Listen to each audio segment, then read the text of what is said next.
If you've ever wondered why no matter what you achieve, no matter how hard you try, you still feel like you're somehow falling short, you're not alone and you're not broken. There's a certain kind of person who lives like they're always taking an exam they never signed up for. On the outside, they can look responsible, kind, even successful, but on the inside, it feels like there's a quiet judge with a clipboard, constantly circling what's missing. Even on the good days, there's that subtle thought, I could have done more, I should be further by now. It's almost like walking through life with an invisible suitcase in your hand. Other people don't see it, but you feel the weight every day. Inside that suitcase aren't your failures, it's full of tiny moments that taught you your value had conditions. The praise that only came with high performance, the comparisons to someone better, the times your feelings were called too much. Over time, your brain starts linking worth with achievement. Psychologist Jennifer Crocker and her colleagues call this contingent self-worth. And their research shows that people who base their value on things like success, approval, or looks feel more anxious, more ashamed, and less peaceful, even when they're doing well on paper. So you keep chasing a better job, a better body, a better version of you. When you reach one milestone, relief lasts a moment, then the bar quietly moves again. You scroll through social media and feel like everyone else got the manual for life that you somehow missed. You replay conversations, rewrite messages, apologize too much, or hold back from opportunities because some part of you is sure you're not ready, not qualified, not enough yet. It's exhausting, but it also feels weirdly normal, like this is just how you are. But underneath that story, there's another possibility. What if this feeling isn't proof that something is wrong with you, but proof of how deeply you were trained to doubt yourself? What if the problem was never that you weren't enough, but that you were taught to measure yourself with a ruler that was never designed for human beings, only for performance? That's the psychology we're going to explore, and slowly, gently, what might finally set you free from it.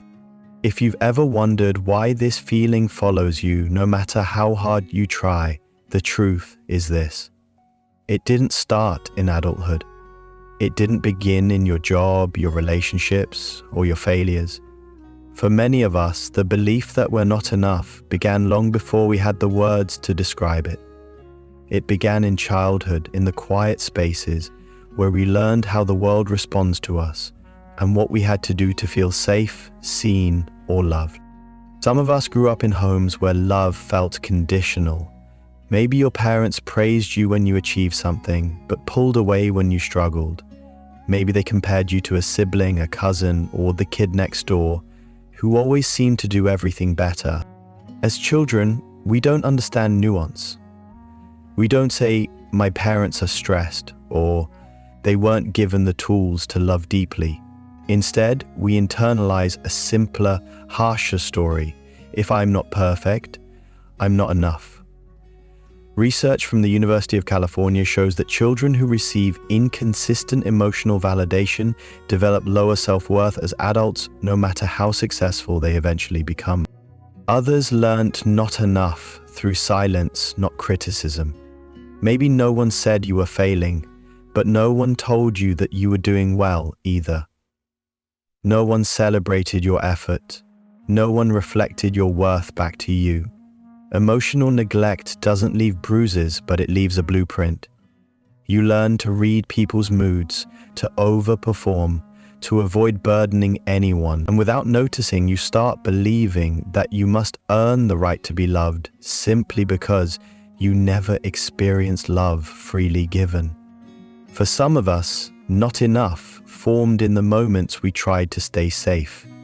If a parent was unpredictable, distant, or overwhelmed, we learned to shrink ourselves, to be quiet, to be helpful, to never cause trouble. Our nervous system recorded every moment of tension, every slammed door, every change in tone. It learnt that the safest version of us is the smallest one, the one that doesn't take up too much space. So now, as adults, we apologize before we speak. We second-guess our needs, and we try to be easy, agreeable, lovable, because once upon a time, it felt dangerous to be anything else. And then there's the invisible standard we carry, the imaginary better version of ourselves that we compare everything to. The version that's more confident, more productive, more likable, more everything. But this ideal doesn't come from nowhere. It's built from how we were shaped as children, the expectations we could never meet, and the unspoken message that who we were wasn't quite enough. What's important to understand is this: none of these beliefs were conscious choices. We didn't wake up one day and decide to doubt ourselves. These patterns were absorbed, taught, repeated. They became the air we breathed. And because they were learned, they can be unlearned. The moment we see their origins clearly, we begin to loosen their grip. This isn't a story about failure. It's a story about survival. And now finally, about healing. You know this feeling long before you can name it. It's the way your mind wakes up faster than your body, already scanning for what you should be doing better today. You haven't even left the bed, but there's a pressure sitting on your chest, the silent belief that whatever you do, it won't quite be enough. It's not dramatic, not loud. It's quiet, familiar, and constant, like a background hum you've lived with for years. And then there's the overthinking, the kind that doesn't feel like thinking at all, but more like survival. Every word you say, you replay. Every decision you second guess. Even simple things, sending a message, asking a question, joining a conversation, feel heavier than they should. You're not trying to be difficult or insecure. You're trying not to make a mistake. Your brain treats every interaction like a test, even when no one else is grading you. What people don't see is how exhausting it is to constantly monitor yourself. You don't just walk into a room, you enter calculating, scanning, adjusting. Will I say the wrong thing? Will they think I'm awkward? Will I disappoint someone without realizing it? You're not really in the room, you're standing beside yourself, observing, correcting, silently apologizing for taking up space. You feel like you're performing, even when you're with people you trust. And the hard part is, after a while, this tension becomes your normal. You forget what it feels like to simply exist without evaluating yourself. You sit in a cafe and your shoulders are already tight. You meet someone new and your breath shortens. Your mind tries to fix you before you even speak. There's a study from the University of Michigan showing that chronic self-criticism activates the same neural pathways as physical pain. And honestly, you feel that, not as a sharp hurt, but as a deep ache you've learnt to carry quietly. Inside, there's a fear you rarely admit, the fear of being truly seen. Not because you don't want connection, but because you're terrified someone might confirm what you've been afraid of all along, that you're not enough. So you hide the soft parts, you downplay your needs, you laugh things off, you act strong, capable, fine, and ironically, the more you try to hide your fear, the more disconnected you feel from everyone around you, including yourself. Even moments of success feel strange. People celebrate you, and you smile, but something inside you whispers, they don't really know me. Compliments slide off too easily, achievements don't sink in. You feel a brief spark of pride, then instantly move the goalpost again. It's like you're chasing a version of yourself you can never catch, and every time you get close, the finish line moves further away. You don't feel proud, you feel relieved, but only for a moment. And perhaps the hardest part is this. Deep down, you know you're trying. You're trying so hard. You're doing your best, even if no one else sees the effort it takes just to show up. But when not enough lives inside you, even effort loses its meaning. You feel like you're running with no finish line, performing without applause, loving without feeling worthy of being loved in return. This is the inner world of someone who never feels enough, not broken, not dramatic, just quietly fighting a battle no one else can see. The hardest part about never feeling good enough isn't the belief itself, it's the weight it quietly adds to your life. It changes you slowly, the way water shapes stone. One day you wake up exhausted, not because life is too heavy, but because you've been carrying yourself like a problem that always needs fixing. And maybe no one around you even knows. Living with never enough reshapes how you move through the world. When you don't believe you're enough, you don't enter a room as yourself. You enter scanning for danger. Do they like me? Did I sound stupid? Am I disappointing someone and don't know it? Instead of experiencing the moment, you monitor yourself inside it. That tension becomes your baseline. It's why, even on calm days, you still feel tired. Your nervous system has been running on high alert for years. Relationships suffer in ways you rarely say out loud. When you never feel enough, love doesn't feel like warmth. It feels like a test. You overthink texts. You apologize too much. You assume the smallest change in someone's tone means they're pulling away. A study from the University of Toronto found that people with chronically low self-worth interpret neutral social cues as negative, simply because they expect rejection. So connection becomes painful, even when no one is trying to hurt you. Work becomes another battlefield. You triple-check emails. You hold back ideas. Compliments feel unearned. Criticism feels like confirmation. Tiny mistakes feel huge. Success feels temporary. You start to wonder not, is my work good, but am I allowed to feel proud of it? It's burnout not from overworking, but from overproving. And then there's the quiet shrinking of your life. You stay silent instead of speaking. You stay small instead of trying. You stay comfortable instead of growing. You choose safety over possibility because possibility feels dangerous. Dreams get delayed, opportunities pass, parts of you go untouched. You don't lose your potential, you just stop reaching for it. Eventually, the emotional weight becomes physical. Your shoulders tighten, your breathing becomes shallow, your sleep gets light. Research from Harvard Medical School shows that chronic self-criticism activates the same brain regions as physical pain. That's why not enough hurts. It registers like injury. Your brain can't tell emotional wounds from real bruises. But the deepest cost is forgetting who you were before you started proving yourself. Forgetting the version of you that was soft, curious, messy, fully human.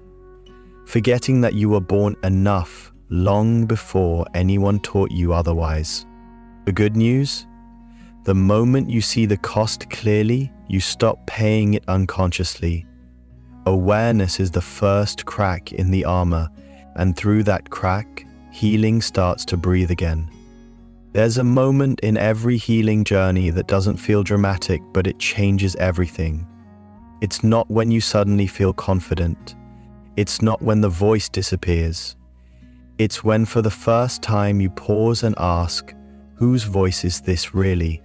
And the question lands differently because deep down you already know it isn't yours. Maybe it happens after a long day when you realize the only person you've been trying to impress is someone who isn't even here anymore. A parent, a teacher, an old partner, a version of yourself you outgrew years ago.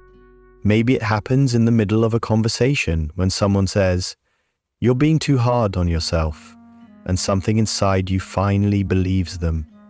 Or maybe it happens in silence, when you feel tired in a way that success can't fix, and you start to wonder whether the problem isn't you, but the standard you were taught to chase. Psychologists call this moment cognitive disconfirmation, when the evidence of your life finally contradicts the story you've been carrying. It's the first crack in the belief that you must earn your worth. It's the moment you start to see the truth. You've been living by rules that were never made for you in the first place. This turning point doesn't erase the old patterns, but it softens them. Suddenly, the voice saying you're not enough sounds less like truth and more like memory. You start noticing the moments you show kindness, strength, resilience, not because you're proving anything, but because it's who you've quietly been all along. And for the first time, you don't rush past your own goodness. The turning point isn't about becoming someone new. It's about finally coming home to someone you've always been. Healing from the feeling of never enough doesn't start with forcing confidence or trying to suddenly love yourself. It starts with something much simpler: noticing. Noticing when the old voice shows up again, whispering the familiar script. Noticing when your shoulders tense the moment you think you've disappointed someone. Noticing when you shrink your personality, your opinions, your needs, sometimes so automatically you don't realize you've disappeared a little. Awareness isn't glamorous, but it's powerful. It creates a small space between you and the old story, a pause where you're no longer reacting out of habit, and in that small space, something gentler finally has room to enter. The next part of healing is teaching your nervous system that it no longer has to live in survival mode. When you spend years believing your worth is something you must constantly prove, your body adapts. It stays alert, tight, braced. A late reply feels like danger. A neutral tone feels like rejection. A minor mistake feels catastrophic. This isn't weakness, it's conditioning. Stanford researchers found that even brief self-soothing practices like placing a hand on your chest and slowing your breath can reduce cortisol and calm the stress response. This is how you start telling your body the truth. We are safe now. You're not too sensitive. You're a nervous system trying to unlearn alarms that were once necessary. Then comes the work of rewriting the way you speak to yourself. Not with fake positivity, and not by jumping to "I love myself" when that feels impossible. Healing begins with honesty that's softened by kindness. Instead of "I ruined everything," it becomes "I'm learning, and learning is allowed." Instead of "no one will love me if I mess up," it becomes "imperfection is part of being human." These rewrites seem small, but they are emotional rewiring. Over time, your brain starts responding differently to your own voice, because for the first time, you're not attacking yourself, you're becoming someone you can rely on. Another layer of healing is giving yourself permission to exist without constantly earning it. That might look like resting without feeling lazy, saying no without drowning in guilt, accepting help without scrambling to repay it, receiving a compliment and letting it land instead of pushing it away. These tiny acts seem insignificant, but they challenge the deepest lie of never enough, the lie that belonging and care must be purchased through performance. When you stop hustling for worthiness, you make space for a quieter truth. You deserve gentleness simply because you are human. And maybe the most important part of healing is allowing it to be slow. Worthiness is not a switch you flip. It's a relationship you rebuild with yourself. You'll notice subtle shifts, the inner critic quieting, your breath deepening, the shame softening, and then, almost quietly, you realize something has changed. You're no longer fighting to be enough. You're beginning to trust that you already are. Healing won't make you perfect, it will make you honest, present, and finally at home with yourself. There's a moment in this journey that doesn't feel loud or dramatic. It doesn't show up like a movie scene or some grand breakthrough. It arrives quietly, almost shyly on an ordinary day. Maybe you're washing dishes or pulling your car into the driveway or sitting alone in a cafe. And for the first time in a long time, you notice something soft inside you. The pressure in your chest isn't as heavy. The voice that usually whispers, "Try harder, be better, fix yourself," shows up. But it doesn't sound like the truth anymore.